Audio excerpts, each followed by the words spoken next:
Hi guys, this is going to be a fairly long update because I want to go over a few things. I've been, as you know, doing quite a bit of commission work, modelling and painting of late, so obviously I'm working on my own stuff now, so I can try and, if I get the chance, to go over little tips and hints. Now there's loads of great YouTubers out there that upload tutorials.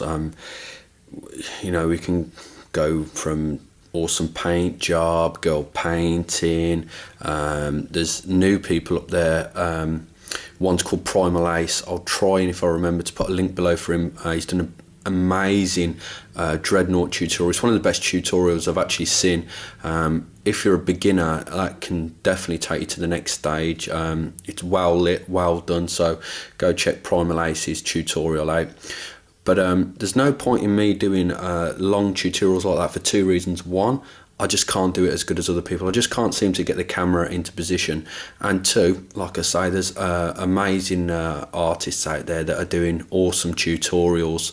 So I'll try and remember to put links for those. There's another guy out there new to this scene, by painted, and again superb painter, and a well laid out tutorial, maybe advanced because it's using airbrushes, but it's a lot of tips in there. Right, so like I say, I'm going to be doing tips and hints. So after I've gone over this, we're going to be talking about this stuff, and yeah, it's very good. Right, first of all, I'm employing a new technique. I'm calling it the arm's length technique. Basically, I want to start painting a little quicker, and it came about with this miniature sort of like this was already modelled basically, and I knew I couldn't get the sort of level of detail that I normally get into my miniatures. So rather than faffing about and spending 8 or 9 hours on it, or even more, I just decided to paint it as quick as I can, as neatly as I can. And what I mean by that is you'll see that there's weathering all over it and chips, and there's still shadows and highlights, but rather than actually using my very fine brushes and really taking my time, I just literally rushed through it, and I managed to get this done in about 4 hours, and decals are down and everything's done, and this is probably the fastest mini I've actually painted in a long time, considering Vulcan Histan took at least 3 times longer to paint, and that was just one single mini, and this is a land speeder. It just shows you, and from this sort of distance, it looks very good. I went into my local GW recently, and I looked at the minis in the cabinet there, and even those, I mean, I was how can I say this without sounding like a total and utter plonker? Basically, I looked at the miniature in the cabinet, and I was very disappointed. I would have thought that the miniatures that the GW staff paint would look quite nice. I mean, I seen a dreadnought in there, and it was silver, and it literally looked like they just slapped the silver on. There was no basing material on the base. Maybe it's time constraints, I don't have it. And then I come to thinking, I probably spend too long on my own army. I mean, if someone commissions me to do a very nice job on a paint on a mini, then I will. But for all purposes now, I'm going to scale back the time I spend on them. I've fallen in love with the game now, and I need minis on the table, painted. So let's zoom in and show you where we can have sort of like things that are not perfect. Like you'll see that the arms there, the colour's a little patchy, and on the vents there, it's not perfect. Like I say, I mean, I could have gone back in and painted those lenses in there, but I'm probably not going to bother. And the skin tones, it's only a couple of layers of highlights there. Normally I'd spend a lot longer on that sort of thing. But yeah, that's Land Speeder. I think it's turned out really, really well, considering the length of time I spent on it, and I think I'll be doing that more in future. Right, let's get him out of the way, because I want to go over this stuff here. This is a Tamiya Weathering Master.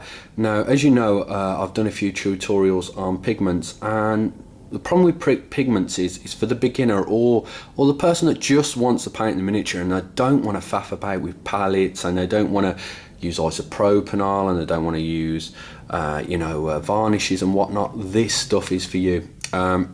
It doesn't seal. I will be honest, you probably still would need to varnish it, especially if you're going to be handling your miniatures a lot and you're using a lot of the stuff. But unlike the actual weathering pigments that are in powder form, this is like semi-moist. It's like must have some kind of oil in it. So when you, well, let's actually show you. Actually, rather than talk about it, I'm going to show you. Let's get the camera down. Now it costs about £7 this kit, and you get 3 colours in there. You get rust, soot and snow. Now I don't personally think I'll ever need to use a snow, but I'm sure there's Space Wolf players out there that love that. So right, let's get in there. I bought up these applicators as well, 50p for a box. You only get one in the kit, which is this, and you get a brush at the end. But the problem with that is I guarantee that brush will be dead long before you've used even a quarter of those pigments. So getting a pack of these, and also it's cool because you can see here I've got rust on this tip and soot on this one. It means that I'm not cleaning them each time between applications, whereas if you've got the one brush, you have to be constantly cleaning that brush out to switch between the two. So it's, you know, just a case of being lazy as well. So let's chuck some soot on. So with this kit, like I say, it's instant results, instant. Now I was speaking to Marnius and Fulgrim about this. They use this kit and they swear by it, and obviously if they use it, back in a minute guys. Doesn't the phone ring at the most inappropriate times? Anyway, right, yeah, I'm going to put some soot on. So basically use your applicator and just rub it along the I'll call it the makeup tray, shall I? And now I'm going to zoom into this marine down here. Try and keep him on camera if I can. And as you can see, these backpack nozzles, if you like, are nice and clean, but I'm going to dust him up a little. And the cool thing about this, unlike painting it, if you actually painted this now, it'd just be black. It wouldn't be blended. Well, you could blend it, but then if you did blend it, you'd need to use really thin paints over several layers, and you'd have to be very careful, which is quite advanced really for most painters out there who don't employ that sort of technique to paint. Well, this stuff, as you can see, it's even easier than painting. I'm just slapping it down there. Anyone can do this. There's not a person out there that would struggle using this weathering kit. So there you can see instant soot, and you can use it for anything. You can put it on tanks, and yeah, let's get another item into shot. And where shall we put some dust?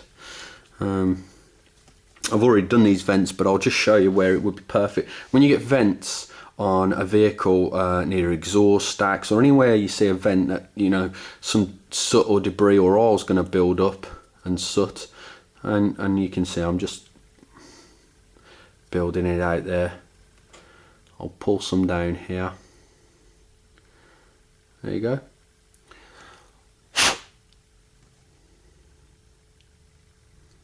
There you go, it's soot. I'll build some more up there. I mean, you have to be careful. You can go a bit OTT. I really didn't need to put it on there, if I'm completely honest, because it was already done. Yeah, it's good stuff. Look, I'll pull it down, and you literally blend it down as if, see? And we'll do the other one.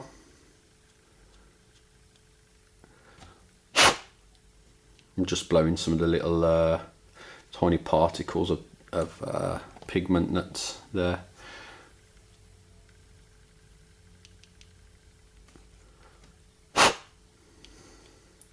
That's it basically, it gives that effect. Now I'm going to show you some rust as well. So if I put that down and get the other one out. And the rust is really cool. It's nice if you actually paint the rust areas though, to get a stronger effect. So if you painted like a rust patch, but anyway, I'm gonna show you an area that's not got any rust on it at all. Let's go for one of these back hinges here. I'm gonna try and rust it all around there. and I'm just scrubbing at it really.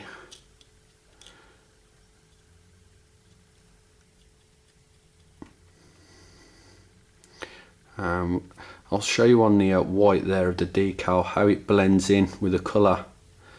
So it's almost like an advanced technique which painters spend a lot of time to do, blending colours, but it's instant, and you can see there.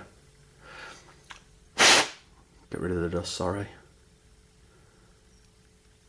But yeah, I highly recommend this for the beginner that wants to add effects to the vehicle, that they find that, oh, there's no way I can replicate what I've just seen that person do. I can't weather my tank, I can't make it look dirty or rusty, I just can't do it. But with this kit, instant results, and highly recommend it. As I say, about £7. If you think that normal weathering powders are too advanced for you, this is the way to go. There's not much more to be said about it really. Okay, thanks for watching guys, and I'll catch you in the next one.